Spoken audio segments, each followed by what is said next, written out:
ശംഭോ മഹാദേവ. ശിവഭക്തന്മാർ അറിഞ്ഞോ അറിയാതെയോ പറയുകയോ പ്രവർത്തിക്കുകയോ ചെയ്യാൻ പാടില്ലാത്ത 9 കാര്യങ്ങളെക്കുറിച്ചാണ് ഈ വീഡിയോയിൽ പറയുന്നത്. നമ്മളെല്ലാം മനസ്സിൽ ഭഗവാനെ നനച്ച് ജീവിച്ച് പോരുന്നവരാണ്. പക്ഷേ നമ്മളറിയാതെ ചില കാര്യങ്ങൾ ചെയ്യുകയും ചില കാര്യങ്ങളൊക്കെ പറഞ്ഞ് ശിവനിന്ദ വിളിച്ചു വരുത്താറുണ്ട്. ഇനിയൊരു കൂട്ടരാട്ടെ ഞാൻ വലിയ ശിവഭക്തനാണ് അല്ലെങ്കിൽ ഭക്തയാണെന്ന് അടിച്ചിട്ട് ഈ പറയുന്ന കാര്യങ്ങൾ പ്രവർത്തിക്കും അല്ലെങ്കിൽ പറയും. ഇതുമൂലം ഇവർക്കുണ്ടാകുന്നത് വലിയ വലിയ ദോഷങ്ങളാണ്. അത് മനസ്സിലാക്കണം. നമ്മൾ അറിയാതെയാണ് ഈ കാര്യങ്ങൾ ചെയ്യുന്നതെങ്കിൽ നമുക്ക് തിരുത്താനുള്ള സമയമുണ്ട്. കാര്യം ഭഗവാൻ ക്ഷമാശീലനാണ്. ഭഗവാൻ നമ്മുടെ എല്ലാ തരത്തിലുള്ള പാപത്വങ്ങളെ എടുത്തു മാറ്റി നമുക്ക് അനുഗ്രഹം നൽകുന്ന ഒരു പരമശക്തിയാണ്. അപ്പോൾ നമ്മൾ ഈ കാര്യങ്ങളെ മനസ്സിലാക്കുകയും നമ്മുടെ ജീവിതത്തിൽ ഇത്തരം തെറ്റായിട്ടുള്ള കാര്യങ്ങളെ പിന്തുടരാതെ ഇരിക്കുകയും ചെയ്യുക എന്നുള്ളത് നമ്മുടെ ജീവിതത്തിലെ പുരോഗതിക്ക് വളരെ ഗുണകരമാണ്. മാത്രമല്ല നമ്മൾ അങ്ങനെ അറിയാതെയൊക്കെ ചെയ്തു പോകുമ്പോൾ പലപ്പോഴും ജീവിതത്തിലുണ്ടാകുന്ന പല പ്രതിസന്ധികൾക്കും കാരണമായി തീരുകയും ചെയ്യും. അതുകൊണ്ട് തന്നെ ഓരോ ശിവഭക്തനും അല്ലെങ്കിൽ ഭക്തയും ഇത് പൂർണ്ണമായിട്ട് മനസ്സിലാക്കി വയ്ക്കണം. ഈ 9 കാര്യങ്ങളിലൂടെ തന്നെ നിങ്ങളുടെ ജീവിതത്തെ ഏറ്റവും മികച്ച നിലയിൽ നിങ്ങൾക്ക് എത്തിക്കാൻ സാധിക്കുന്നതുമാണ്. നിങ്ങളിലെ കഷ്ടനഷ്ടങ്ങൾ ഒഴിവാക്കാനും ശിവാനുഗ്രഹം വാനോളം തന്നെ ലഭ്യമാകാനും ഇത് കാരണമായി തീരുന്നതാണ്.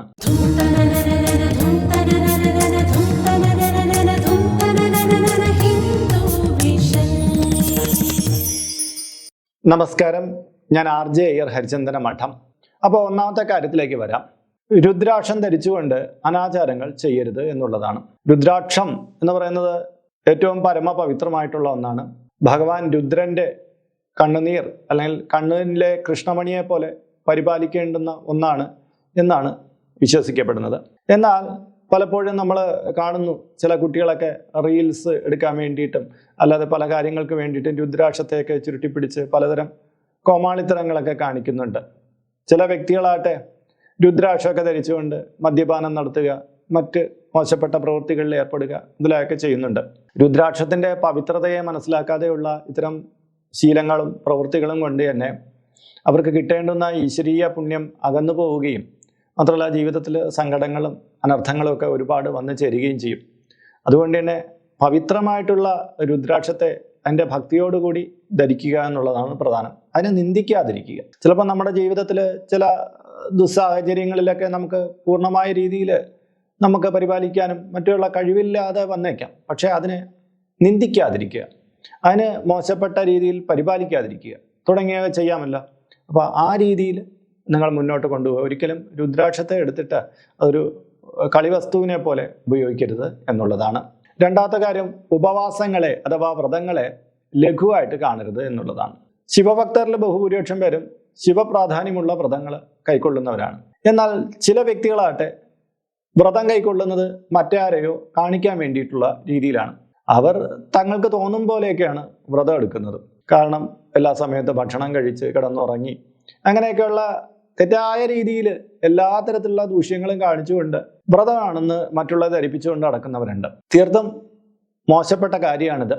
ചിലപ്പോൾ ആരോഗ്യത്തിൻ്റെ ചില പ്രശ്നങ്ങൾ കൊണ്ടോ മറ്റൊക്കെ ചിലപ്പം ലഘുവ്രതങ്ങൾ എടുക്കുന്നവരുണ്ട്.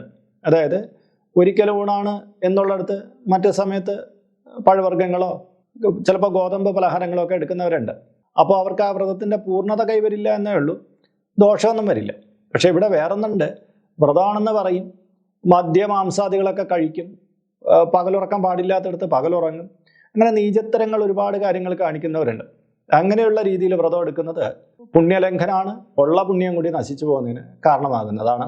മൂന്നാമത്തെ കാര്യം, ക്ഷേത്ര സംബന്ധമായ അനാചാരങ്ങൾ ചെയ്യരുത് എന്നുള്ളതാണ്. കേട്ടിട്ടില്ലേ, ശിവന്റെ ധനം എടുത്തു കഴിഞ്ഞാൽ അവൻ്റെ ജീവിതം പോക്കാണെന്ന് കേട്ടിട്ടില്ലേ? അത് ശിവക്ഷേത്രത്തിൽ പോയിരുന്ന് ചിലർ അനർത്ഥങ്ങൾ അനാചാരങ്ങളൊക്കെ ചെയ്യാറുണ്ട്. അതായത് ചിലപ്പോൾ അവിടുത്തെ ഭാരവാഹികളായിട്ടൊക്കെ നിന്നിട്ട് അവിടുത്തെ ഭക്തജനങ്ങളുടെ കാശൊക്കെ എടുത്ത് മോശപ്പെട്ട രീതിയിൽ അവരുടെ സ്വാർത്ഥതയ്ക്ക് വേണ്ടിയിട്ടുള്ള കാര്യങ്ങളൊക്കെ ചെയ്യുക, അവൻ്റെ കുടുംബത്തെ കൊണ്ടുവന്ന് ചേർക്കുക, അതൊക്കെ ചെയ്യും. ചിലപ്പം ചില വ്യക്തികൾ ശിവൻ്റെ പേര് പറഞ്ഞ് പണപ്പിരിവ് നടത്തിയിട്ട് അവരുടെ സ്വാർത്ഥ കാര്യങ്ങൾക്ക് വേണ്ടി വിനിയോഗിക്കും. മാത്രമല്ല ക്ഷേത്രത്തിനകത്ത് അനുവദിക്കാത്ത കുറേ കാര്യങ്ങളൊക്കെ ഉണ്ടാവും. അതൊക്കെ ശിവക്ഷേത്രത്തിനകത്ത് കയറി ചെന്ന് ചെയ്യുന്ന ചില വ്യക്തികളൊക്കെ ഉണ്ട്. അപ്പം അതെല്ലാം നിന്ദാർഹമാണ്, അതൊന്നും ചെയ്യാൻ പാടില്ലാത്തതാണ്. അപ്പം അങ്ങനെയുള്ള കാര്യങ്ങൾ ചെയ്യുന്ന വ്യക്തികൾക്കും ശിവപ്രീതി കിട്ടുകയില്ല. മാത്രമല്ല ചില ദോഷങ്ങളും വന്നു കിട്ടാൻ സാധ്യത കൂടുതലാണ്. നാലാമത്തെ കാര്യത്തിലേക്ക് കടക്കുന്നതിന് മുമ്പ് ഇതിൻ്റെ കീഴെ കമൻറ്റ് ബോക്സിലും ഡിസ്ക്രിപ്ഷൻ ബോക്സിലും നമ്മുടെ വാട്സപ്പ് ചാനലിൻ്റെ ലിങ്ക് കൊടുത്തിട്ടുണ്ട്. അതിലൂടെ ചാനൽ പ്രവേശിച്ചാൽ നിത്യവും രാവിലെ നിങ്ങൾക്ക് ഒട്ടേറെ ഹൈന്ദവ മോട്ടിവേഷൻ സംബന്ധമായിട്ടുള്ള കാര്യങ്ങൾ സൗജന്യമായിട്ട് ലഭ്യമാകുന്നതാണ്. മാത്രമല്ല നിങ്ങളുടെ പിറന്നാളിന്, നിങ്ങളുടെ കുടുംബ അംഗങ്ങളുടെ പിറന്നാളിന് സൗജന്യമായിട്ട് പുഷ്പാഞ്ജലി അർച്ചനകൾ നടത്തി കിട്ടുന്നതാണ്. അപ്പോൾ ഇപ്പോൾ തന്നെ അതിലേക്ക് ജോയിൻ ചെയ്തോളൂ. നാലാമത്തെ കാര്യം, മറ്റുള്ളവരെ വേദനിപ്പിക്കരുത് എന്നുള്ളതാണ്. നമ്മളൊരു ശിവഭക്തനാണെങ്കിൽ തീർച്ചയായിട്ടും അതിൻ്റെ ഗുണം നമ്മളിലുണ്ടാകണം. ഒരാളെ കരയിപ്പിക്കുന്ന കാര്യങ്ങൾ, മറ്റൊരാൾക്ക് സങ്കടം ഉണ്ടാക്കുന്ന കാര്യങ്ങൾ, ഇതൊന്നും നമ്മുടെ പക്ഷത്തുനിന്ന് ഉണ്ടാവാൻ പാടില്ല. നമ്മൾ സത്യവും നീതിയും നടപ്പിൽ വരുത്തുന്ന വ്യക്തികളാകണം. മറ്റുള്ളവരെ ഏതെങ്കിലും തരത്തിൽ ദ്രോഹിക്കുന്ന ഒരു വ്യക്തിയായിട്ട് മാറിക്കഴിഞ്ഞാൽ ഭഗവാൻ നമ്മളോടൊപ്പം നിൽക്കുകയില്ല. നമ്മൾ എത്ര വലിയ ഭക്തനെന്ന് നടിച്ചാലും ശരി, ഭഗവാനിൽ നിന്നുള്ള കോപമായിരിക്കും നമുക്ക് വന്ന് ചേരുക. അതുകൊണ്ട് മറ്റുള്ളവരെ ദ്രോഹിക്കുന്ന ഒരു നടപടികളും നമ്മൾ ചെയ്യരുത്, അതിൽ നിന്ന് പിന്തിരിഞ്ഞു വയ്ക്കുക. അഞ്ചാമത്തെ കാര്യം, ശിവനിന്ദയ്ക്ക് പാത്രീഭവിക്കുന്ന കാര്യങ്ങൾ ചെയ്യാതിരിക്കുക എന്നുള്ളതാണ്. ശിവനിന്ദയ്ക്ക് പാത്രീഭവിക്കുന്ന ഒട്ടേറെ കാര്യങ്ങളുണ്ട്. അതിൽ പ്രധാനപ്പെട്ട കാര്യം എന്ന് പറഞ്ഞു കഴിഞ്ഞാൽ ഹൈന്ദവതയിൽ തന്നെയുള്ള മറ്റ് ദൈവങ്ങളെ ഇകഴ്ത്തി കാണിക്കുകയും ശിവനെ മാത്രം ഉയർത്തി കാണിക്കുകയും ചെയ്യുന്നത് എന്നുള്ളതാണ്. പ്രധാനമായിട്ടും നമ്മുടെ ഓം എന്ന് പറയുന്ന തത്വത്തിന് അധികാരികളാണ് നമ്മുടെ എല്ലാ ഈശ്വരന്മാരും.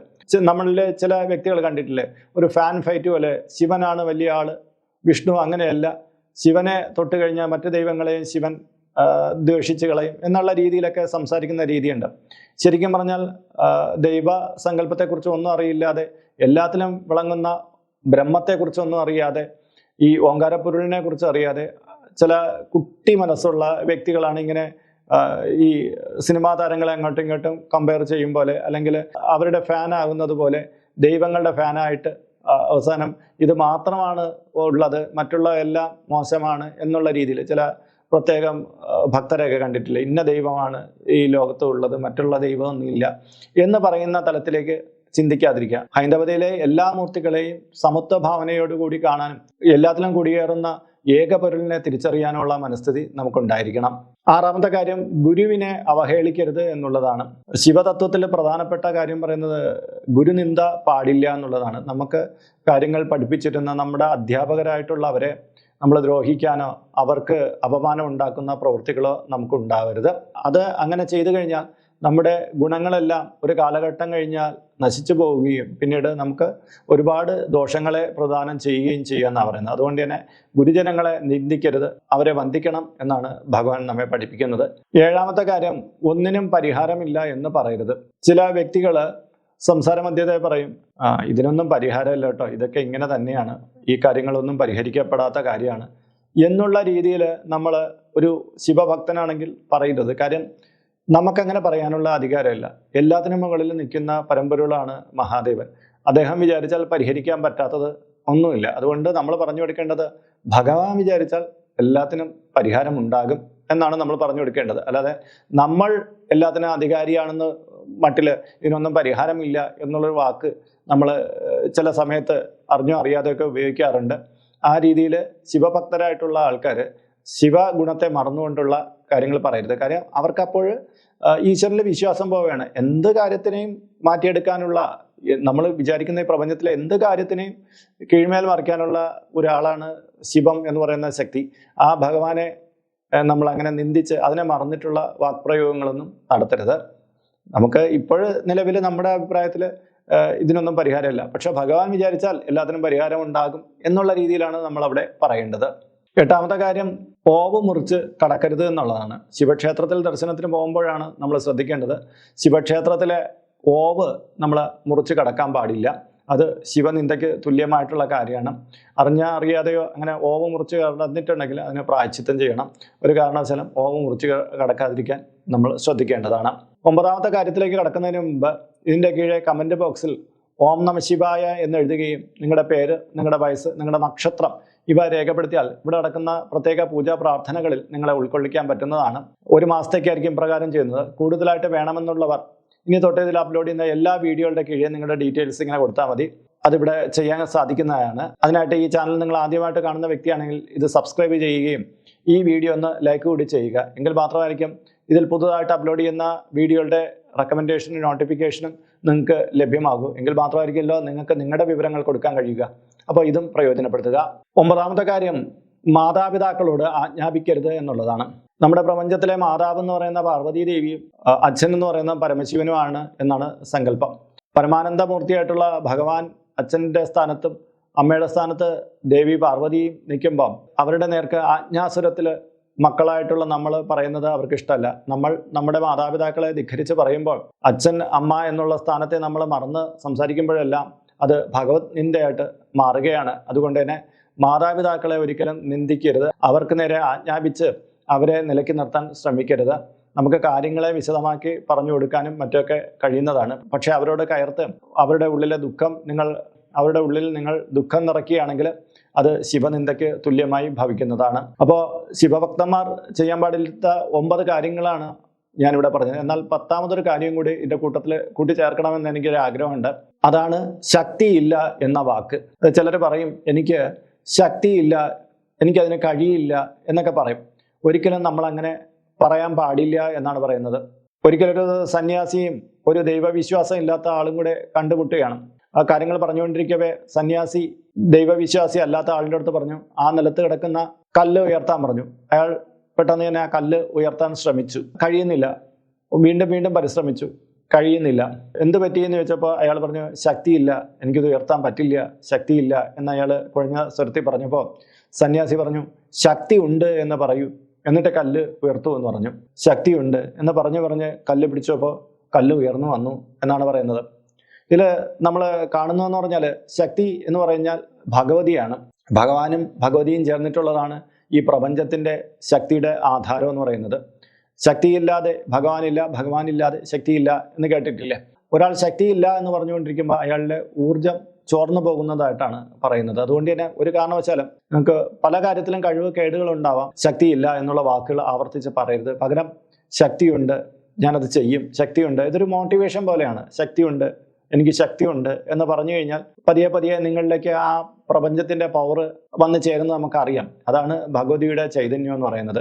നമുക്ക് 2 തരത്തിൽ അതിനെ എടുക്കാം. അതൊരു മോട്ടിവേഷൻ പോലെ, ഒരു അഫർമേഷൻ പോലെ സ്വീകരിക്കാം. ഒപ്പം തന്നെ പ്രപഞ്ചത്തിലൊട്ടാകെ നിറഞ്ഞിരിക്കുന്ന ആ പരമ്പരകളാകുന്ന ഭഗവാന്റെ ചൈതന്യം പോലെ നമുക്കതിനെ കണക്ക് കൂട്ടാം. അപ്പോൾ ശക്തിയില്ല എന്നുള്ള വാക്കും നമ്മൾ ഒരിക്കലും പ്രയോഗിക്കാൻ പാടില്ല. നമുക്ക് ശക്തി ഉണ്ടെന്ന് പറയുമ്പോൾ നമ്മിലേക്ക് ആ ഉണർവ് വന്നു കയറി നമ്മൾ പൂർണ്ണ വിശ്വാസി എന്നുള്ള തലത്തിലേക്ക് മാറ്റപ്പെടുകയും ചെയ്യും. ശക്തി ഇല്ല എന്ന് പറയുമ്പോൾ ആ ഭഗവതി ഇല്ല എന്നൊരു സാന്നിധ്യം കൂടെ അവിടെ വരികയല്ലേ, അത് ശ്രദ്ധിക്കേണ്ടതാണ്. അപ്പോൾ ഇന്നത്തെ വീഡിയോ ഇവിടെ പൂർണ്ണമാവുകയാണ്. ഇതുമായി ബന്ധപ്പെട്ട നിങ്ങളുടെ അഭിപ്രായങ്ങൾ, നിർദ്ദേശങ്ങൾ ഇതിനകയുടെ കമൻറ്റ് ബോക്സിൽ രേഖപ്പെടുത്തുക. ഇതിൽ കാണുന്നത് എൻ്റെ വാട്സപ്പ് നമ്പറാണ്. ജ്യോതിഷ സംബന്ധമായതും പൂജാ സംബന്ധമായതുമായ അപ്പോയിൻമെൻറ്റിന് വേണ്ടിയിട്ടാണ് ഇത് നൽകിയിരിക്കുന്നത്. നേരിട്ട് വിളിച്ചു കഴിഞ്ഞാൽ കിട്ടുകയില്ല. നിങ്ങളുടെ പേര്, നിങ്ങളുടെ സ്ഥലം ഇവ രേഖപ്പെടുത്തി വാട്സപ്പിലൂടെ മെസ്സേജ് ചെയ്യുക. അപ്പോൾ അഡ്മിൻ ഒരു മാർഗ്ഗനിർദ്ദേശം അയച്ചു നൽകുന്നതാണ്. ആ മാർഗ്ഗനിർദ്ദേശം അനുസരിച്ച് അപ്പോയിൻമെൻ്റ് എടുത്തിട്ട് വിളിക്കാവുന്നതാണ്. അപ്പോൾ മറ്റൊരു വീഡിയോയിൽ മറ്റൊരു വിശേഷമായിട്ട് വീണ്ടും കണ്ടുമുട്ടും വരെ എല്ലാവർക്കും നമസ്കാരം. നിങ്ങളുടെ സ്വന്തം RJ ഹരിചന്ദ്ര മഠം. നമസ്തേ.